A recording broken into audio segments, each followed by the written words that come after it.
നമസ്തേ. 2 ആഴ്ചയോളമായി എൻ്റെ സഹോദരങ്ങളൊക്കെ ഞാൻ നേരിൽ കണ്ടിട്ട് ജോലി തിരക്കും ചില സ്ഥലങ്ങളിൽ സന്ദർശനമൊക്കെ ആയിരുന്നു. അപ്പോൾ എനിക്ക് നമ്മുടെ സഹപ്രവർത്തകരോടും സഹപാഠികളോടും എൻ്റെ നല്ലവരായ ഫേസ്ബുക്ക് യൂട്യൂബിലെ കൂട്ടുകാരോടൊക്കെ പറയാനുള്ളത്, നമ്മൾ നേരം വെളുത്ത് ഉണർന്ന് എഴുന്നേറ്റ് കഴിയുമ്പോൾ പത്രമാധ്യമങ്ങളിലും ടി വിയിലും ഫോണിലൊക്കെ വേദനിപ്പിക്കുന്ന കാര്യങ്ങളാണ് നമ്മൾ കാണുന്നത്, കേൾക്കുകയും ചെയ്യുന്നത്. ഇന്ന് നമ്മുടെ ഈ ലോകത്തിൻ്റെ പോക്ക് എങ്ങോട്ടാണ്? മയക്കുമരുന്ന് മഹാവിപത്ത് നമ്മുടെ സംസ്ഥാനത്തല്ല, ഇന്ത്യ ഒട്ടാകെ കൈയടക്കിയിരിക്കുകയാണ്.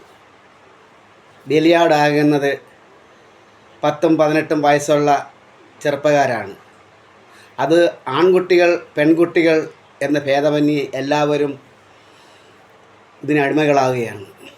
ഇതിനെതിരെ നമ്മുടെ സംസ്ഥാന ഗവൺമെൻറ് ഒത്തിരി കാര്യങ്ങൾ ചെയ്യുന്നുണ്ട്.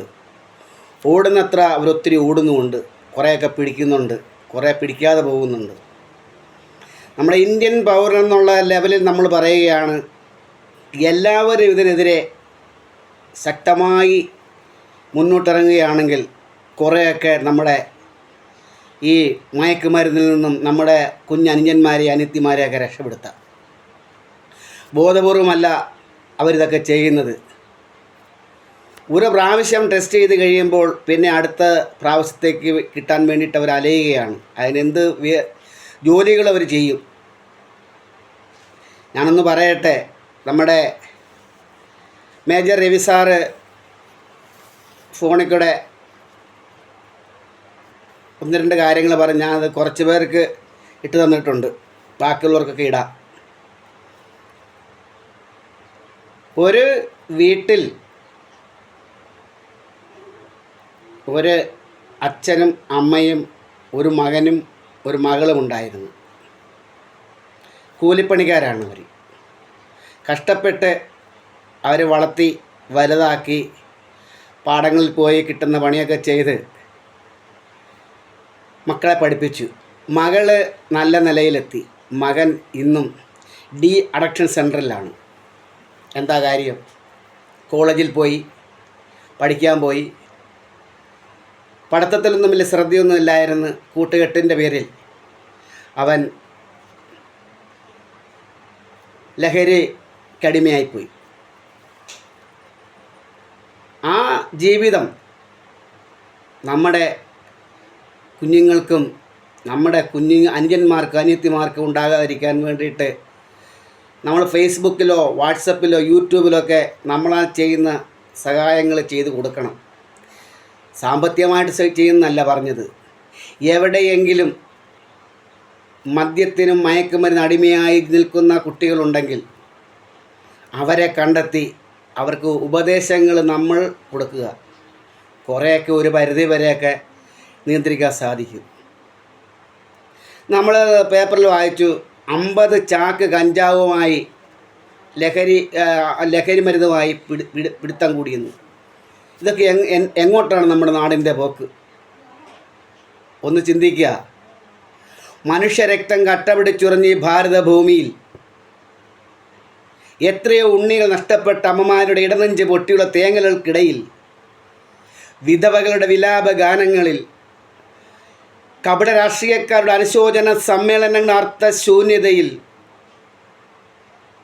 നിശകൾ എരിഞ്ഞടങ്ങുന്ന ഗ്രാമകൃതന്തങ്ങളിൽ നമ്മുടെ ദുർനയങ്ങളെ പൈശാചികമായി വേട്ടയാടുകയാണ്.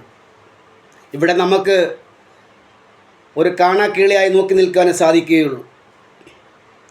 ഏതായാലും നമ്മുടെ കേരള പോലീസ് എക്സൈസ് ഉണർന്ന് പ്രവർത്തിക്കാൻ തുടങ്ങിയത് മുതൽ കുറേയൊക്കെ വേട്ടയാടി പിടിക്കുന്നുണ്ട്. പോലീസുകാരെ, നമ്മുടെ നാടിനെ രക്ഷിക്കുന്ന, നമ്മളെ രക്ഷിക്കുന്ന, നമുക്ക് കാവലായി നിൽക്കുന്ന പോലീസുകാരെ പോലീസ് ഉദ്യോഗസ്ഥന്മാരെ ഈ മദ്യമാഫിയകൾ ആക്രമിക്കുകയും ചെയ്യുന്ന പല പ്രവണതകളും നമ്മൾ കണ്ടുവരികയാണ്. ഇത് പറയുവാൻ ആഗ്രഹിക്കുന്നത് എന്നാണെന്ന് പറഞ്ഞു കഴിഞ്ഞാൽ, ഈ കൊച്ചു കേരളത്തിൽ, ഈ പുണ്യഭൂമിയിൽ ദൈവത്തിൻ്റെ നാട് എന്നാണ് നമ്മൾ കേട്ടുകൊണ്ടിരുന്നത്. ദൈവത്തിൻ്റെ നാടായ കൊച്ചു കേരളത്തിൽ എന്തെല്ലാം കാര്യങ്ങളാണ് നടന്നുകൊണ്ടിരിക്കുന്നത്. സ്ത്രീകളും ഇതിനകത്ത് കുറേ ഭാഗത്താകുന്നുണ്ട്. വീട്ടിൽ നിന്നും പൈസ മുടക്കി പഠിക്കാൻ വരികയാണ്. എൻ്റെ ഒരു ഇത് പറയുകയാണെങ്കിൽ, ഞാൻ എറണാകുളത്ത് സൺറൈസ് ഹോസ്പിറ്റലിൽ ഞാൻ ജോലി ചെയ്യുന്ന സമയത്ത്, ഒരു നൈറ്റ് ഡ്യൂട്ടിയൊക്കെ ചെയ്യുന്ന സമയത്ത് 12-1 മണിയാകുമ്പോൾ ഞാനും എൻ്റെ കൂട്ടുകാരും ഉറക്കം വരാതിരിക്കാൻ വേണ്ടിയിട്ട് ചായ കുടിക്കാൻ, അല്ല കടുങ്കാപ്പ് കുടിക്കാനായിട്ട് അവിടെ ചെല്ലും, ഒരു കടയിൽ ചെല്ലും. അവിടെ കാണുന്നത് എന്താണ്?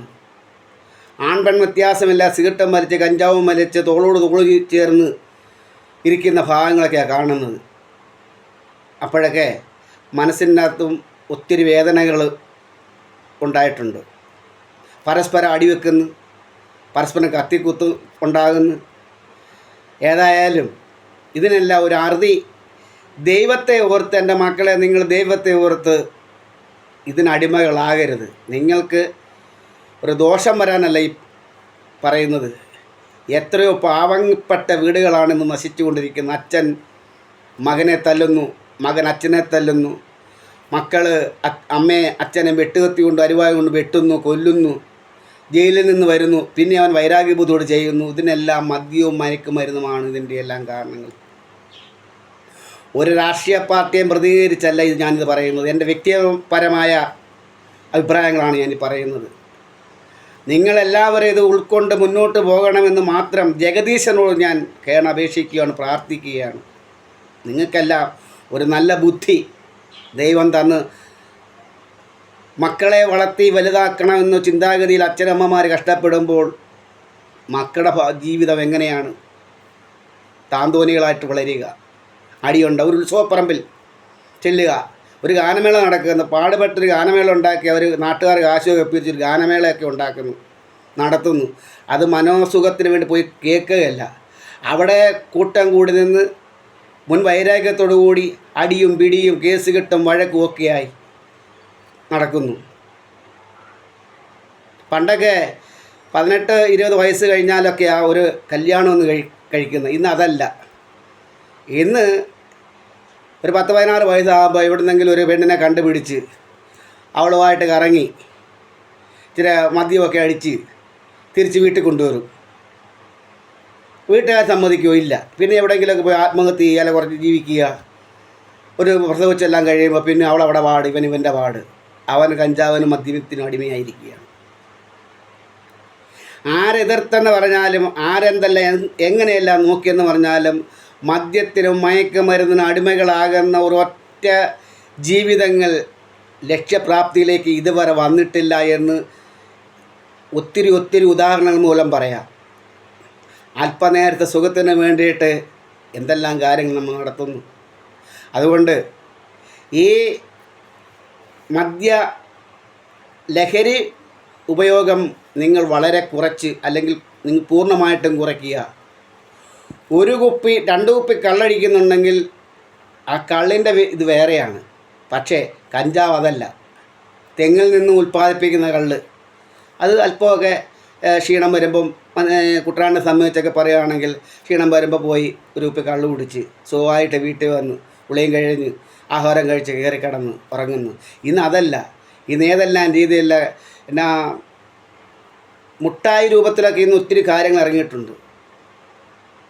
ഞാൻ എൻ്റെ ഒരൊറ്റ ഉദാഹരണം പറയുകയാണ്. മദ്യവും മയക്കുമരുന്നും കൊണ്ട് ആരും ഒരു കുടുംബവും രക്ഷപ്പെട്ടിട്ടില്ല. പരസ്പരം അവിടെ കലഹങ്ങൾ ഉണ്ടായിട്ട് മാത്രമേ ഉള്ളൂ. അതുകൊണ്ട് നിങ്ങളെല്ലാവരും ഇത് ശ്രവിക്കുന്ന ഏതൊരു വ്യക്തി ഉണ്ടെങ്കിലും ഇതിനെ പ്രോത്സാഹനം കൊടുക്കാതെ നമ്മുടെ സഹോദരങ്ങളെ നല്ല വഴിയിലേക്ക് കൊണ്ടുവരാൻ വേണ്ടി എല്ലാവരും കൂടി പ്രയത്നിക്കുക.